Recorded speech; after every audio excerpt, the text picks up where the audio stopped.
சர்க்கார் படத்துல பேசுற டயலாக், அந்த டயலாக் எல்லாம் தமிழ்நாட்டுல விட்டுலாம் வெல்ல முடியாது சரியா? தமிழ்நாட்டுல கோட்டை பிடிக்க ஒரு தகுதி வேணும் சரியா? தமிழ்நாட்டு கோட்டை ஆள்றதுக்கு ஒரு தகுதி வேணும். இத்தனை கருப்பு சிவப்பு படையெல்லாம் இருக்குது பெண்கள். நாங்க இருக்க மட்டும் எங்க தளபதியை யாராலையும் ஜெயிக்கவே முடியாது. நாங்க ஜெயிக்க வைக்குவோம். ஒவ்வொரு வீடு வீடா சென்று நாங்க செஞ்ச நலத்திட்ட உதவிகளை எடுத்து சொல்லி நாங்க ஜெயிக்க வைக்கும். தற்கூரி விஜய், தற்கூரி விஜய், தற்கூரி விஜய் தமிழ்நாட்டை பிடிக்க முடியாது. சமீபத்துல நம்ம தீய சக்தியோட மகளிர் மாநாடு நடந்தது. அதுல ஒரு அக்கா சொல்றாங்க, எங்களுக்கு மட்டன் பிரியாணி கொடுத்தாங்கோ, மாசா கொடுத்தாங்கோ, லட்டு கொடுத்தாங்கோ, குட் டே பிஸ்கெட் கொடுத்தாங்கோ, தண்ணி பாட்டில் கொடுத்தாங்கோ. ஒரு 3 மணி நேரம் விழாக்கு எங்க பெண்களுக்கு எவ்வளவு கொடுத்திருக்கீங்க? இவங்களை போய் நம்ம தப்பா நினைச்சிட்டோமே.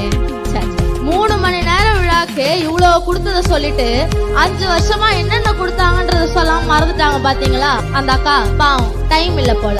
அதான் நாங்க இருக்கிறோம்ல, சொல்றேன் கேளுங்க. மாணவர்களுக்கு கஞ்சா கொடுத்தாங்கோ, பெண்களுக்கு பாலியல் வன்கொடுமை கொடுத்தாங்கோ, கேஸ் சிலிண்டருக்கு 100 ரூபாய் குறைப்போம்னு சொல்லிட்டு போய் வாக்குறுதி கொடுத்தாங்கோ, நீட் தேர்வை எங்களாலதான் ரத்து செய்ய முடியும்னு பெரிய உருட்டா கொடுத்தாங்கோ, கரண்ட் பில்லை ஏற்றி கொடுத்தாங்கோ, பெண்களுக்கு ஓசி பஸ் கொடுத்தாங்கோ. ஓசி பஸ் நான் சொல்லுங்க, அமைச்சர் சொன்னாரு.